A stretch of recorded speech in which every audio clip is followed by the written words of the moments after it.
கிபி 1ஆம் நூற்றாண்டு 2ஆம் நூற்றாண்டினுடைய வரலாறு பூரா மறைச்சிட்டாங்க. அப்போ தான் சனாதனம் உள்ளே வருது. இவங்களுடைய வரலாறு பூராத்தையும் மறைச்சாங்க. சங்க இலக்கியங்கள்லாம் நெருப்பு வச்சு கொளுத்து விட்டாங்க, தண்ணியில் போட்டு அழிச்சிட்டாங்க. அதனால தான் களப்பிரர்கள் யாரோங்கிற மாதிரி கணக்கு போட்டாங்க.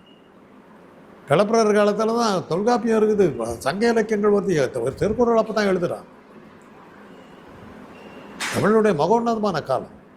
அதை அப்படியே வரலாற்றை மறைச்சிட்டான். இன்னைக்கு வந்து கங்கை கொண்ட சோழபுரத்தை வந்து திறந்துட்டு போகிறாரு, சிரிப்பு தான் வந்து.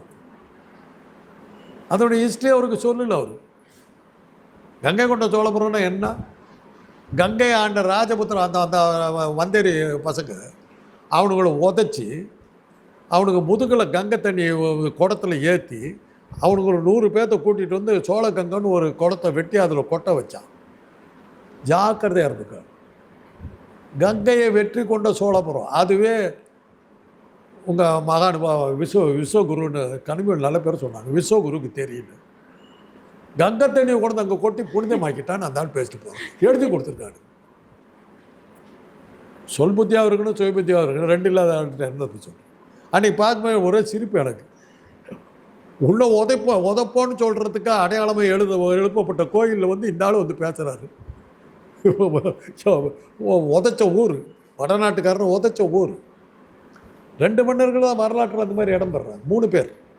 சேரன் செங்குட்டுவன் கனக விஜயரை தோக்கடித்து அவங்க முதுகில் கல்லை வச்சு கொண்டு கண்ணகி கோயில் கட்டுறான். அதுக்கு அடுத்தது ராஜேந்திர சோழன் கருகார் பெருவளத்தானும் போயிருக்கிறான். அவன் யாரை ஜெயிச்சாங்கிறதுக்கான இது இல்லான இமயமலையை ஜெயிச்சு அவன் வந்து அங்கே வந்து புலிக்கொடியை பயிச்சுட்டு வர்றான். அவனும் போனால் அதுக்கான வரலாறு நம்மக்கிட்ட சரியா இல்லை, கருகார் பெருவளத்தானுடைய வரலாறு. ஆனால் சேரன் செங்குட்டுவனுக்கு இந்த சிலப்பதிகாரத்தில் க்ளீனாக இருக்குது. எப்படி எந்த ரூட்டில் போனாங்கிறதெல்லாம் ரூட்டே கொடுக்குறாங்க இமயமலைக்கு அவன் போனது. அதே போல் ராஜேந்திர சோழன் கங்கையை ஜெயிச்சு அந்த தண்ணியை கொண்டு கோயிலை கட்டி பேரை வச்சுருக்கான். இன்றைக்கு ஒன்று பேர் மாற்றப்படல, கங்கை கொண்ட சோழபுரங்கிற பேரில் தான் இருக்கு. அதுக்கப்புறம் குலோத்துங்க அவனுடைய பாட்டனுடைய ஊர் கலிங்கம். அந்த கலிங்கத்தை போய் ஜெயிச்சுட்டு வர்றான். தன்னோட தாத்தாவுக்கு தாத்தாவோட ஊர், அதை ஜெயிக்கிறான். 1000 யானைகளை கொண்டுதான் பரணி பாட முடியும். 1000 யானைகளை கொண்டு கலிங்கத்தை ஜெயிக்கிறான் குலோத்துங்க. இதெல்லாம் வரலாற்றில் இருக்கிறது.